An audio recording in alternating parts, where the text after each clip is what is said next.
Before we dive into our topic, if you don't mind, I wouldn't mind making a comment on Frederick's presentation. And I'm glad that Frederick is still here because he can correct me if I get any of this wrong. But I just wanted to highlight that there's a synergy between various topics we're talking about at this conference, and very important synergies. Nuclear fusion, I think, is probably our best hope for maintaining the kind of quality of life we've come to expect and demand over the long run within planetary boundaries, within ecological limits. So we really do have to master nuclear fusion in order to get things right the way we want to get them right. But nuclear fusion is a very difficult problem, and one of the chief challenges of nuclear fusion is to harness it. You have to be able to contain a plasma for a long enough period of time within some kind of containment system. Most designs for fusion reactors envision a sort of a magnetic containment system. You have to be able to suspend it in place and bombard it with high levels of energy long enough to get a self-sustaining net positive energy output going. But there's this well-known instability along the boundary of a plasma. And at high energies, this instability tends to disrupt the capacity of these systems to maintain these plasmas in place long enough to get them to the break-even point.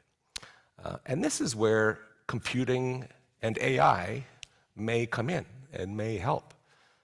With, for example, quantum computers and advanced AI systems, it may be possible to anticipate the distortions of the plasma boundary in a way that would let you dynamically contain the plasma so as to keep the reaction going. So that would be a wonderful melding of a variety of the important topics we've been talking about in this conference. Now, I may have gotten some of that wrong. Frederick can tell me if I got any of that wrong. But that's my somewhat layman's understanding of the potential synergy between fusion, AI, quantum computing. Is that basically right, Frederick? Oh, fully right. Okay. I'm pleased to hear that. Anyway, over to the boss. Thanks very much, David. I won't add my thoughts to physics at this point in time. I'll skip right into interstate and interstate conflict and the future of war and things that we're seeing play out in front of us at the moment. I'm going to just put some introductory thoughts on the table, then pass back to you. As we've been asked to speak on war and conflict in the digital space, I'm going to mention three things in particular. The first thing is mobilization and ease of mobilization. Internal mobilization, external mobilization. We're seeing all sorts of platforms being used now like Telegram, Viber, Signal, beyond WhatsApp, especially platforms with mechanisms for messages to be deleted within minutes afterwards. This is creating an artificial sense of trust with people, so people feel that this space in which to mobilize is becoming more permissive, and those on different sides of a conflict and within different factions and with different potential support groups are more motivated to mobilize in these directions.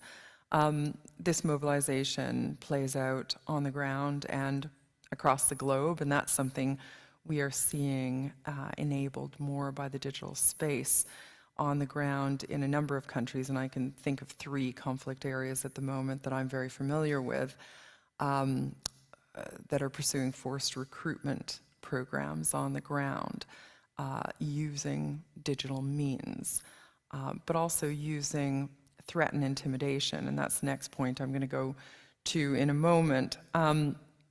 Mobilization also across global allies, potential allies, and allies that are ready to support that effort. In terms of threat and intimidation, I mentioned the way the digital space is being used to forcibly recruit, and recruiting at every level, right? What we're seeing play out is in a return to traditional insurgency models. And I fear at the moment that defense institutions worldwide, particularly across NATO, are pivoting very quickly to this new threat spectrum that is being dominated by AI thinking, cyberist thinking, algorithmic thinking, also cooperation and collaboration with civilian agencies to address pandemic threats, to address climate-related threats like flood defenses, etc. And we're leaving that old-style threat and campaign and capability to address the threat, like insurgencies and insurgency warfare. So under threat and intimidation, digital platforms are being used for threat of persecution purposes as well. In countries where human rights are not so supported, and they're being used to intimidate people who don't tout the same narrative as the conflict factions. And they go to quite extreme measures as well, where intimidation happens on social media.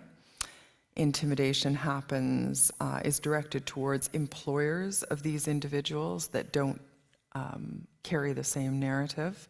And in some countries, that becomes questioned by employers, and employers that might not want the hassle and may not therefore stand behind these individuals without question. And I think, we're lucky to live in a country like Canada, one of the last liberal democratic bastions, where freedom of expression is indeed honored and supported by the civil society community. So anyone who has credibility these days is reputable in terms of being a thought leader and who influences policy seems to be a new target. So we're having a future war and future conflict on the truth and democratic progress nearby. The last thing I'd say, in addition to mobilization and threat and intimidation, is collaboration. So the digital space is being used for collaboration, collaboration in terms of resources. Websites are being developed like that. Pop-up organizations are being created like that.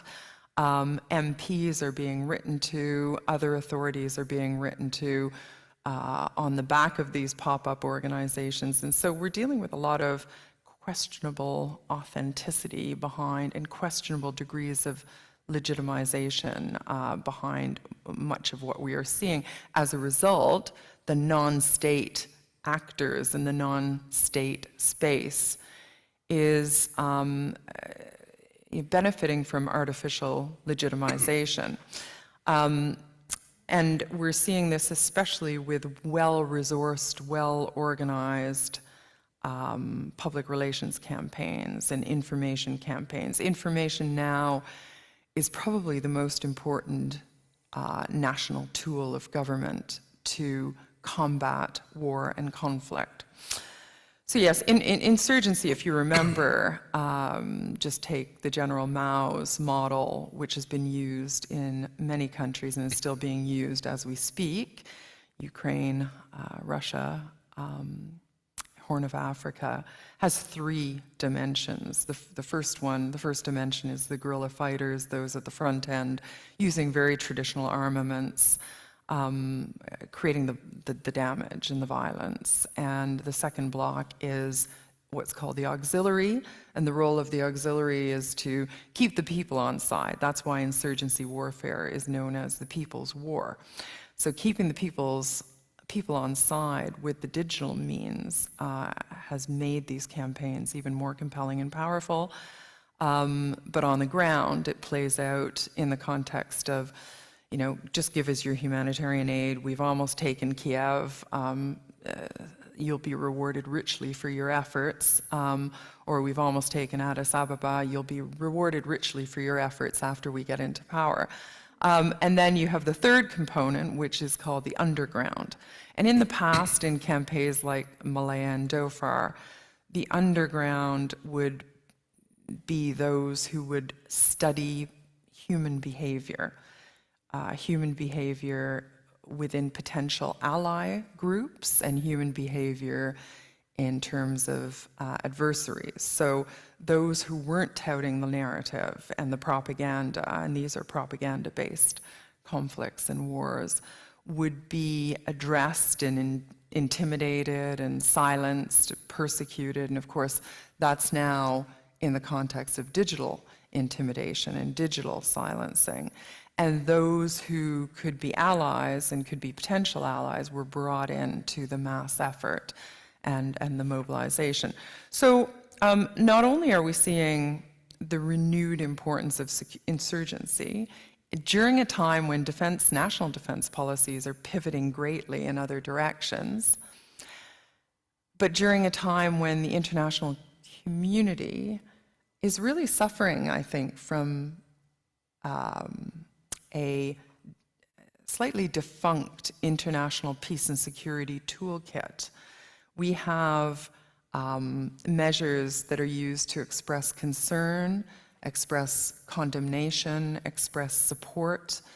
On the other hand, diplomatically, on the other hand, we have harsher tools like sanctions, and we're seeing the weaponization of trade and trade used for threats of trade sanctions used for foreign policy purposes and warfare.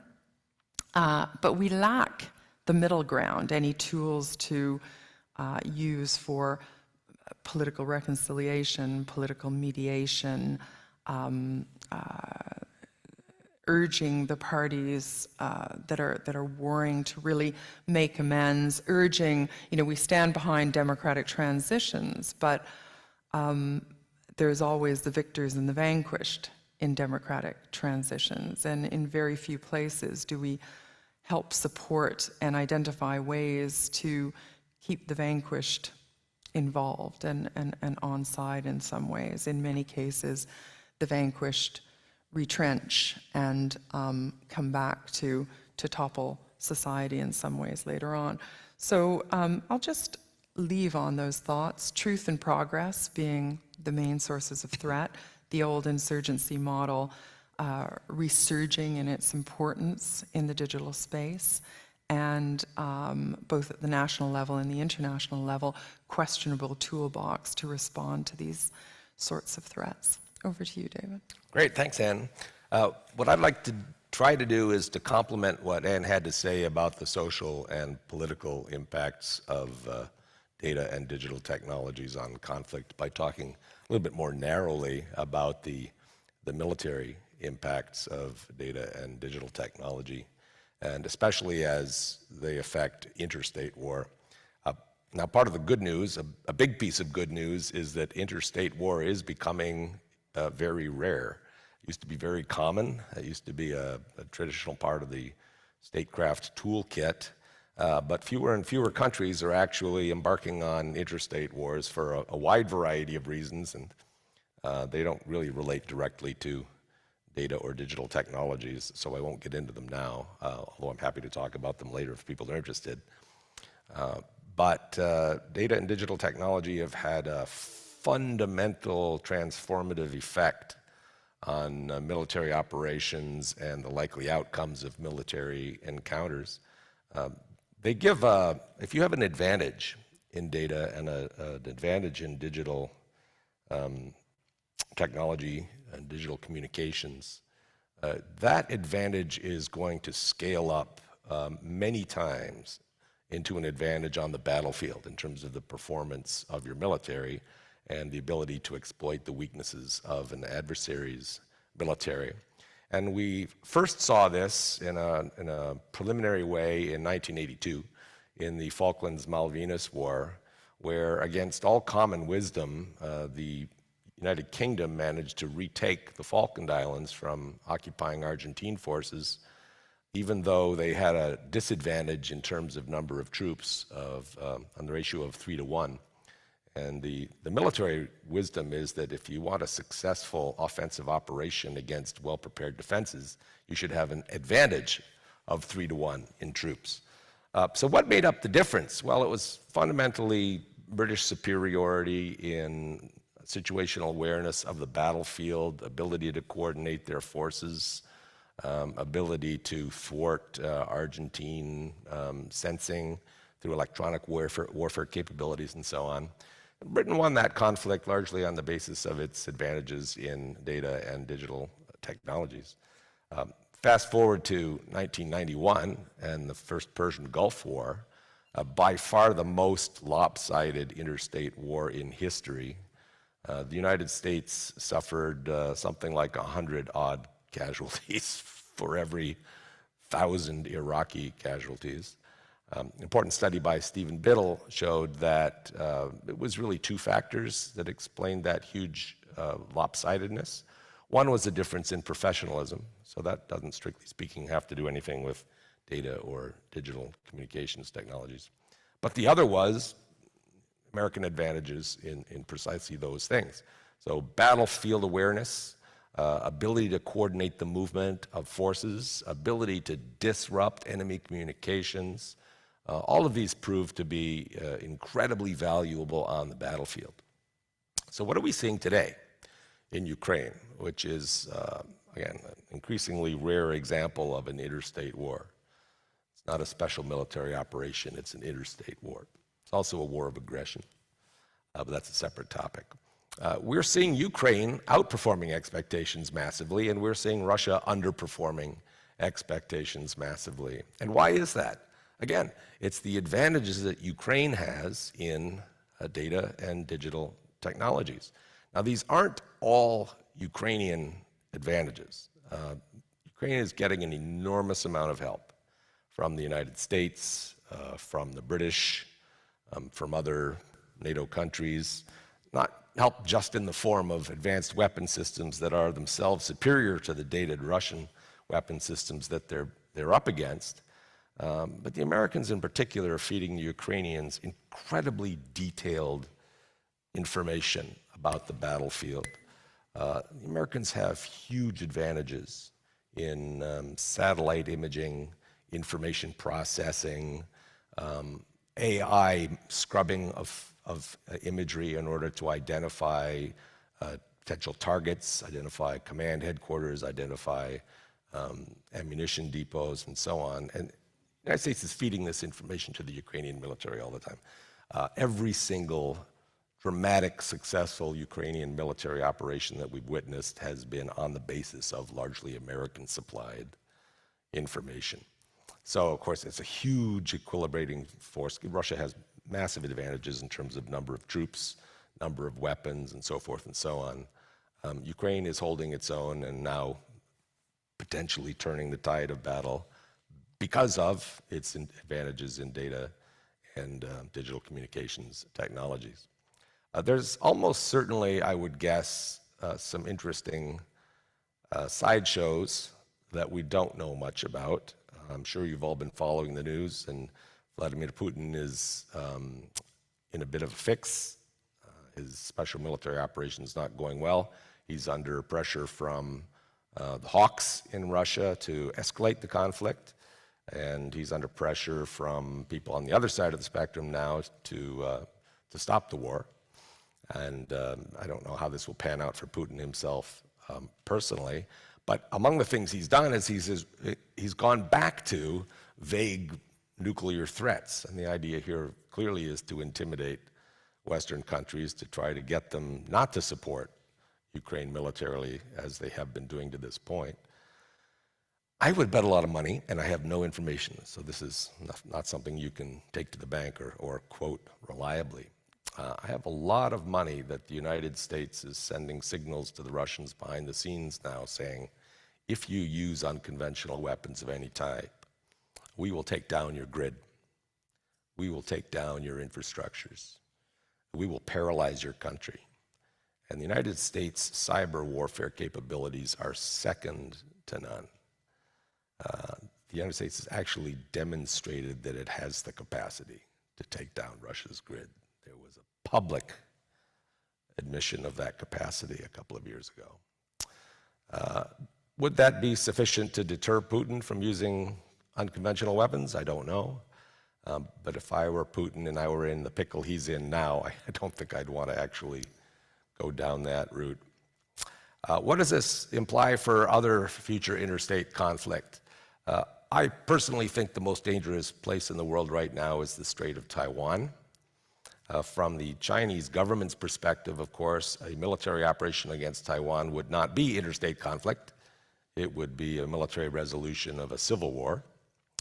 But Taiwan, of course, is a fully functioning independent country, so it would in fact be an interstate conflict. And the United States is increasingly clearly indicating that it would get involved in Taiwan's defense if war were to break out. China must be watching what's going on in Ukraine now with a degree of horror. And China must be appreciating that disadvantages in the information space translate into huge military liabilities. And again, China has invested very heavily in cyber warfare capabilities and all that kind of thing. They've invested heavily in modernizing their military. They're still a very long way behind the United States. So President Biden's recent declaration that he would come to Taiwan's defense if there were unprecedented military action was clearly, again, a deterrent signal. And Biden can point to Ukraine as an example of the kind of difference that would make. So with luck, this will all have a deterrent effect on China. And with luck in the fullness of time, China will stop caring about trying to bring Taiwan back into its orbit. Well, it's never been in the orbit of the People's Republic of China, but ultimately the only long-term resolution of that conflict is for China to reconcile itself to Taiwan's independence. That's not going to happen under Xi Jinping's watch. I can't speculate about any future successors' opinion on that subject, but with luck, these asymmetries in the ability to acquire, process, and use data and exploit digital technologies may just keep that part of the world peaceful a little bit longer. Maybe I can just add something to what David said, which I didn't mention, the importance of resources and the future of resource war, because we're also reading a lot about the issue of proxy battle spaces emerging, and whether it's a cold or lukewarm economic war between the powers, primarily US and China, the importance of geological peninsula. So the data that is being really kept and monitored by the mining companies and the mineral companies, et cetera, is highly important at the moment, because some Western countries have put out statements that indicate and that are trying to socialize the idea into their populations that there will be an inevitable economic dip in the transition to greener, cleaner.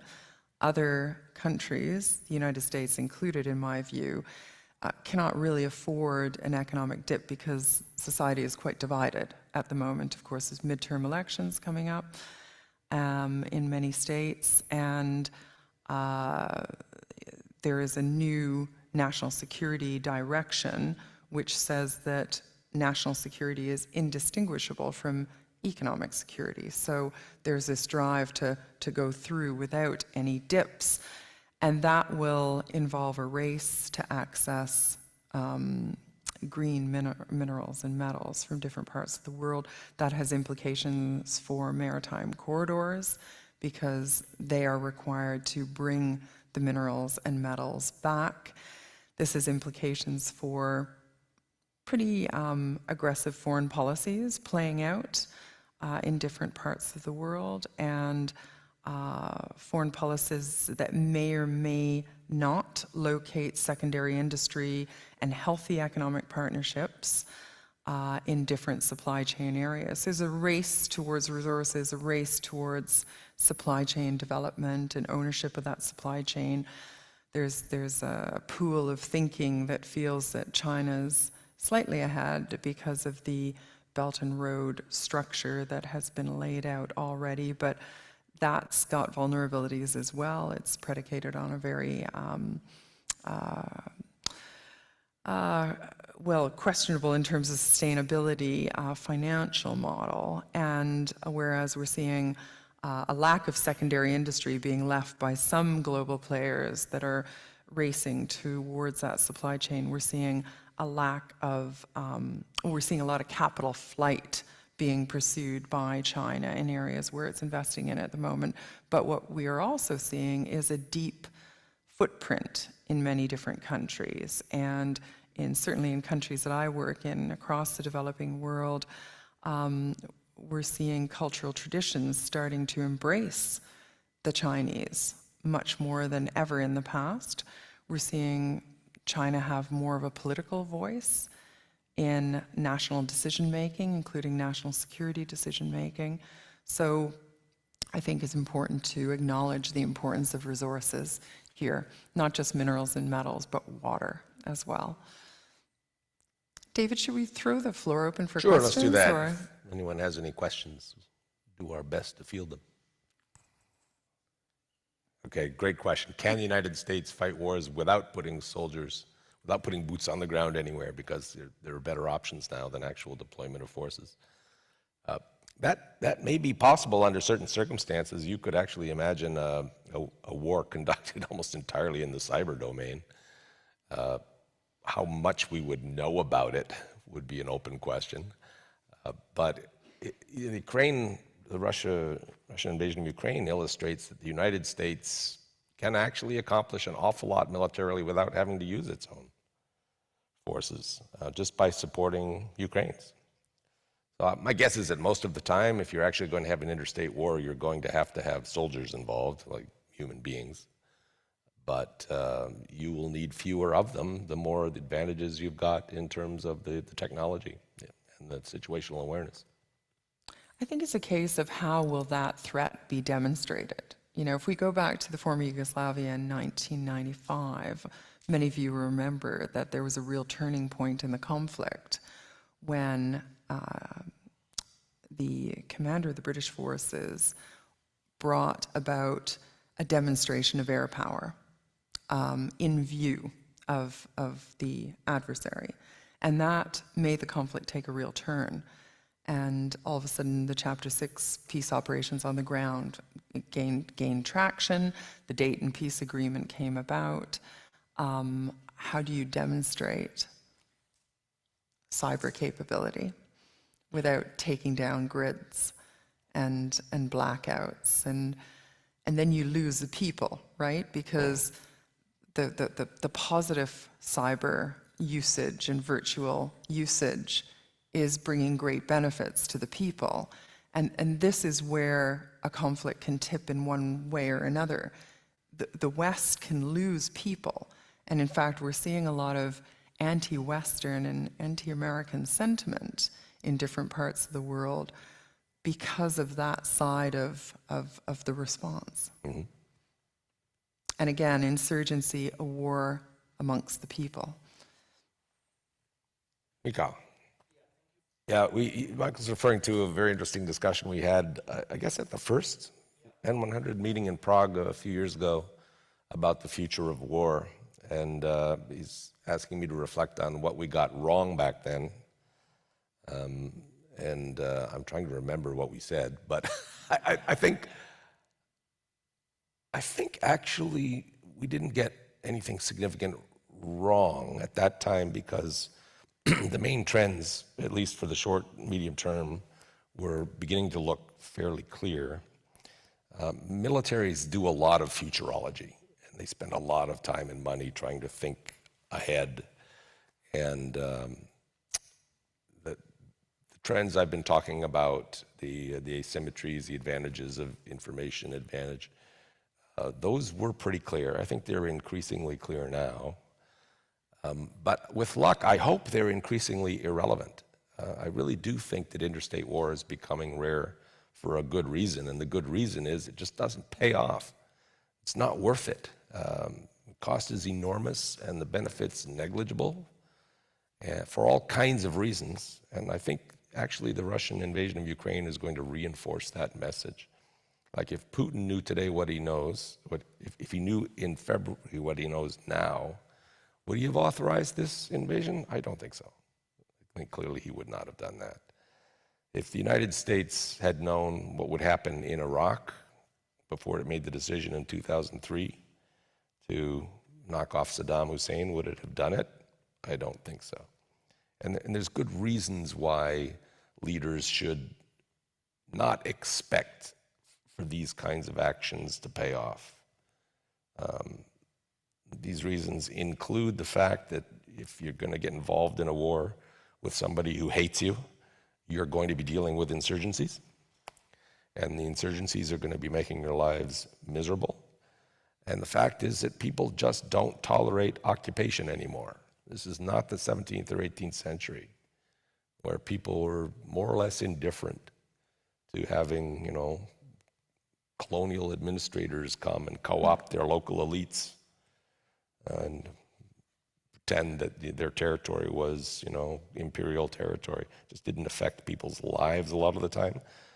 Today, that's no longer different. People are mobilized. Like the information space is universal, and people care about politics. They care about their national identities. They care about sovereignty. It's just not worth it. So don't go there. So with luck, everything I'm talking about will be irrelevant.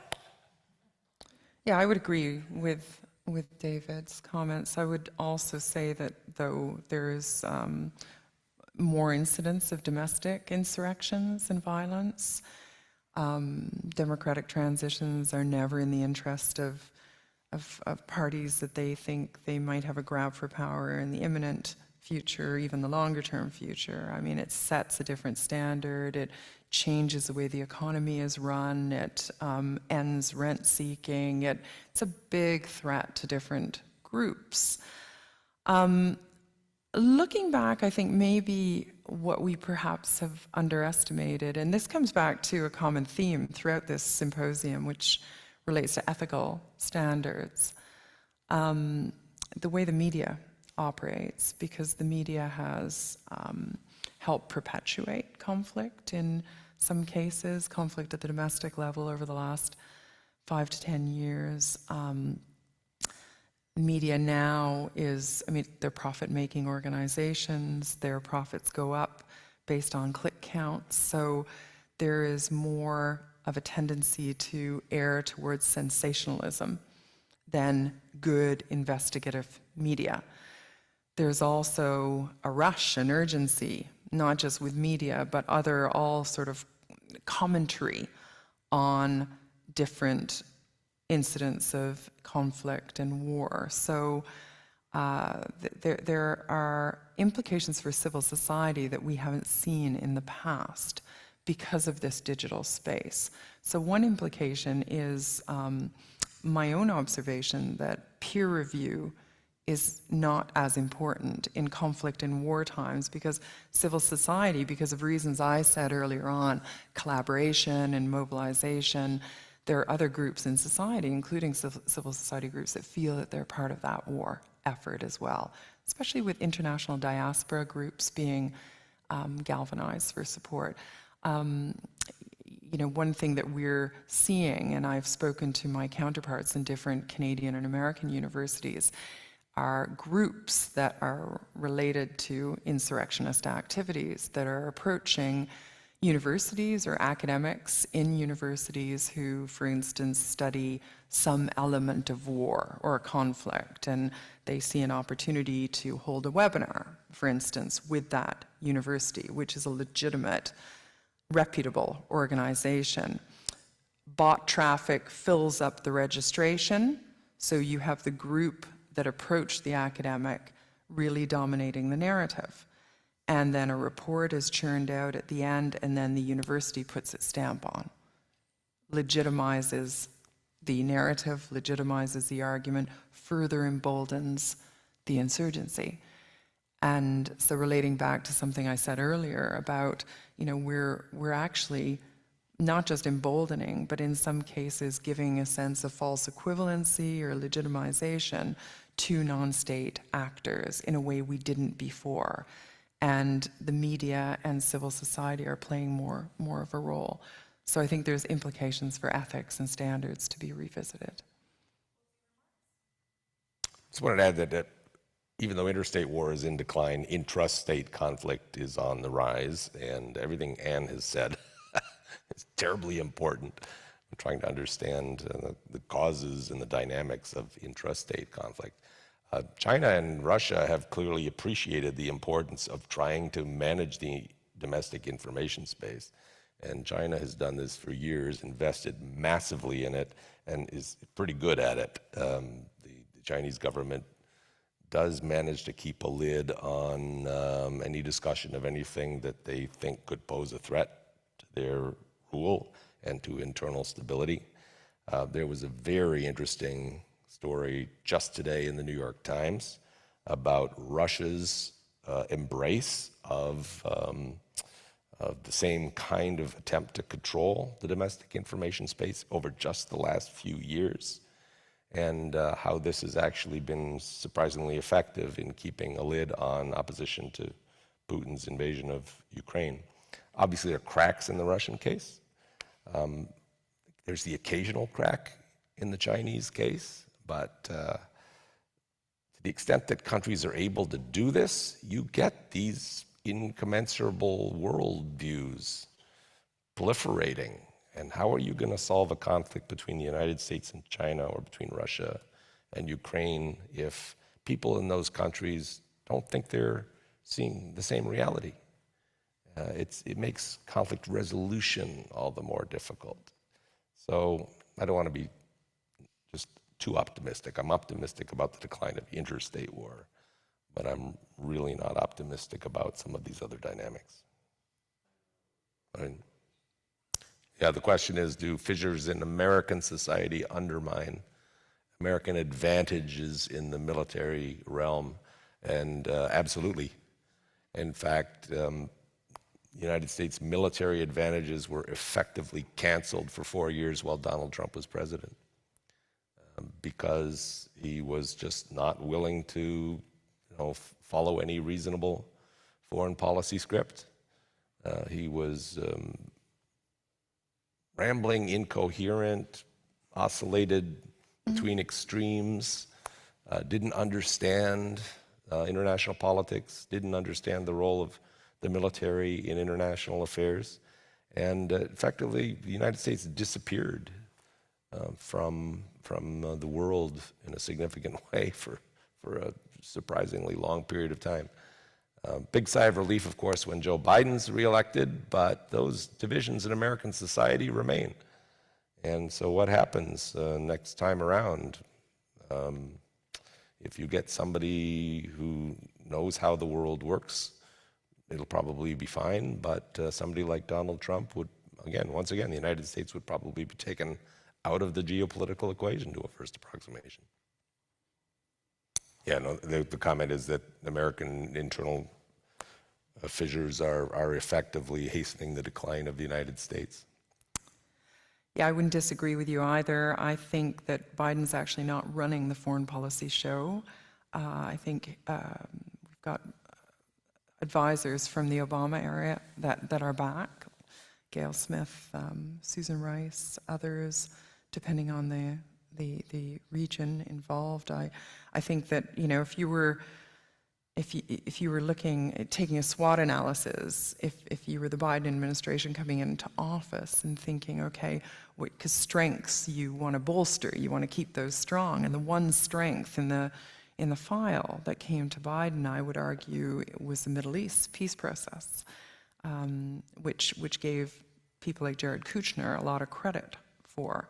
So that's why you can see all this support towards actors like Egypt and military and security cooperation and spending, and I feel that short-termist perspectives are being taken in other directions. I do worry about the future of American democracy, though, and the quality of American democracy, and thus the quality of American leadership. Yeah, I wouldn't disagree with you, and it follows a pattern that, yeah, yeah, it follows a pattern whereby if you don't have parliamentary capacity, you don't have capacity to exercise decent questions, inform your thinking by research. I mean, we've seen this in the intelligence community and oversight of the intelligence sector for a long time now. And it goes back to that question about education. You know, what's a good enough education in this realm to give people capacity for oversight? I work in a number of countries where you know, policy is really sitting stale in certain areas because there's not that basic education in these areas. We're suffering from the same thing in the West on these digital competencies, capacities, knowledge. So what's good enough? You know, what does somebody going into migration studies need to know about biometrics and algorithms and so to ask questions if they become part of the accountability framework? So I think we've seen a pattern evolve where we have enough knowledge to exercise oversight on most things, but now, I mean, the speed of the reality on the internet is outstripping the speed of policy development in this area. So it's even more the case at the accountability level. Yeah, you know, trying to get the balance right between public oversight, parliamentary oversight, and actually making sure that some of your capabilities are kept secret enough that they're functional in pursuit of national security objectives, that's a tricky thing. And that balance is something all countries have to try to find one way or another.